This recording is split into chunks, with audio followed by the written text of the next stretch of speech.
So, magandang hapon po sa atin mga Kalong TV Vlog. So, maulang hapon ngayon. At so, nandito po ngayon tayo sa apat na mga kapatid para po kabatid yung grocery na binili natin kay Ren. At regard po doon sa pag-aaral niya, dahil po bukas ay pasokan na po ng bata. So, kaya nga po ngayon ay sasabihan natin si Tata Bilibert para dun sa gagawin niya po araw-araw para sa pag-iintindi sa mga bata. So tara. So ayun nga po, andito naman tayo sa kanila. So dinala na rin po natin sila ng pagkain kasi po bukas ay pasukan na ni John Ray. Tapos binilan din ni Kuya Ruiz ng mga bags. At siyempre yung sapatos na paborito ni John Ray. Siguro pag naging si John Rex, naging varsity ng school, wakatol no, coach tayong dalawa no. Oo. Ay, makakalakas tumalo nito. Oo, ay parang balat ng saway ito eh. Oh. So sinukat na kanina, so sakto naman, sobrang ganda sa paa. So uniform naman niya, masabit na rin doon. Kompleto na rin yung uniform.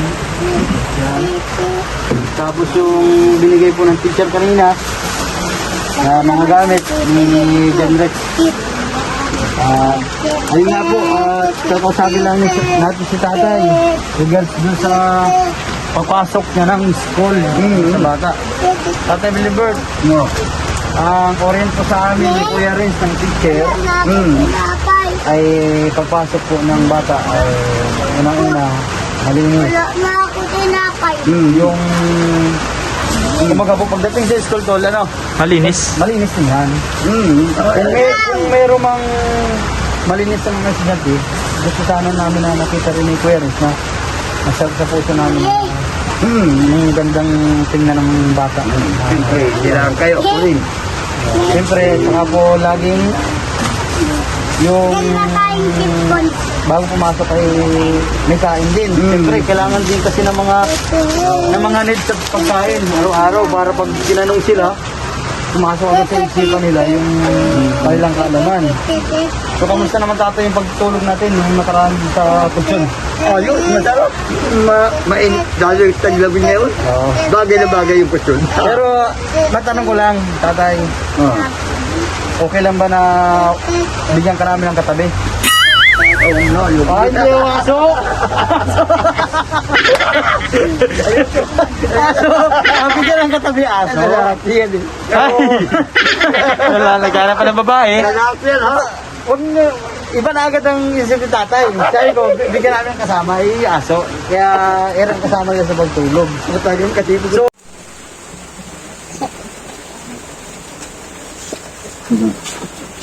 yan. Malaki ang kaiba niya yung taganina. So, ito.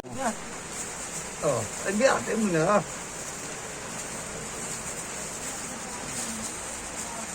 Oh, wow.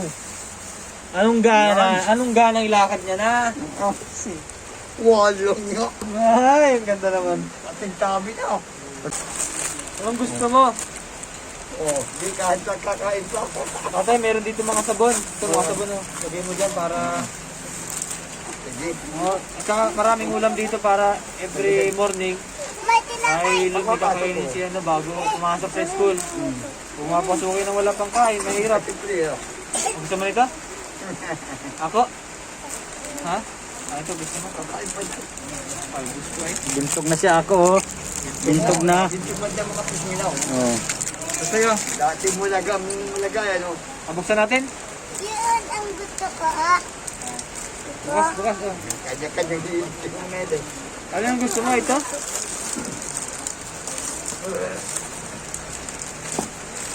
Ikaw, Tatay John Rex. Busog pa? Kakain pa yung mga ito. Ano ulam? Saka dito, Tatay, meron mga sardinas sa ilalim, ha? Kayo na lang makarala dyan. Wala na kayong bigas? Wala na nga. Wala na. Lakas kumain ng mga bata, ah. Hindi nga. Lakas kumain? Kumain naman kaya kasi nilagat ako. Ba't magpapayat naman? Bulat eh. Napurga na ba? Napurga na? Oo, ang haba kasi mula dito. Ang tabay. Nalagay dyan sa Wala gilid. kang matabay. Oh. Lagay mo natin dyan sa gilid para Dili ka sa Sige, dyan lang muna. Para ano, kami na ayusin. Oo.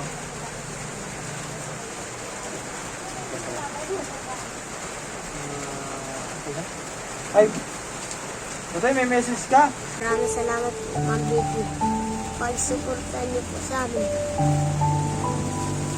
Pag-aral na po ako. Tagal mo na bang pangarap makapag-aral? Okay? Ha? Bakit di ka ba nakapag-aral ng karaan? Yun lang daw, sa bukas pa daw sabi dito. Ha? Yun pa daw sabi ni Lula. Hindi, I mean, ba't di ka nakapag-aral nung nakaraang taon? Hindi ako na-enroll. Hindi ka na-enroll? Pero gusto mo na mag-aral nun? Hindi lang na-enroll. Si mama? Ngayon, may mga kapag-aral ka na at sure na papasok ka na bukas dahil naka-enroll ka na. Tapos may mga uniform ka pa. No? Captain America pa ang bag mo. Wala. Nga naman. Pag-agibat ni Kapitän Ano, at yun, mga kababayan, maraming salamat po sa inyong pagsuporta sa pamilya ni Ate Gilbert, sa mga batang iniwan ko ng magulang. Thank you very much din po sa inyong panonood sa bawat vlogs po namin sa kanila. At dahil mas marami po nakakapanood, mas marami po tumutulong po para sa kanila. At nasusuportahan po yung mga basic needs po nila, katulad po ng mga groceries, mga pagkain nila pang araw-araw. Maraming salamat po sa inyo lahat. At kay Ma'am Betty, sa mga anonymous sponsors po natin, thank you very much po sa pagpapaabot po ng tulong po para sa kanila. Ayan. At sa mga nais mo paabot ng tulong, message lang po kayo sa Remy Vlogs. Nakita niyo po sa screen at any amount po ay any amount po yung laking tulong na po yun sa mga bata. Thank you very much po. Mataba, ito lang. Ako, yan, kain ikaw, kain. Salamat po sa mga nanonood ng pagbablog mo ng ito at sa mga sumusuporta sa kanya. Nawa po'y masuportahan niyo pa sila ng inam at marami silang matulungan. Salamat po na marami sa mga sumusuporta.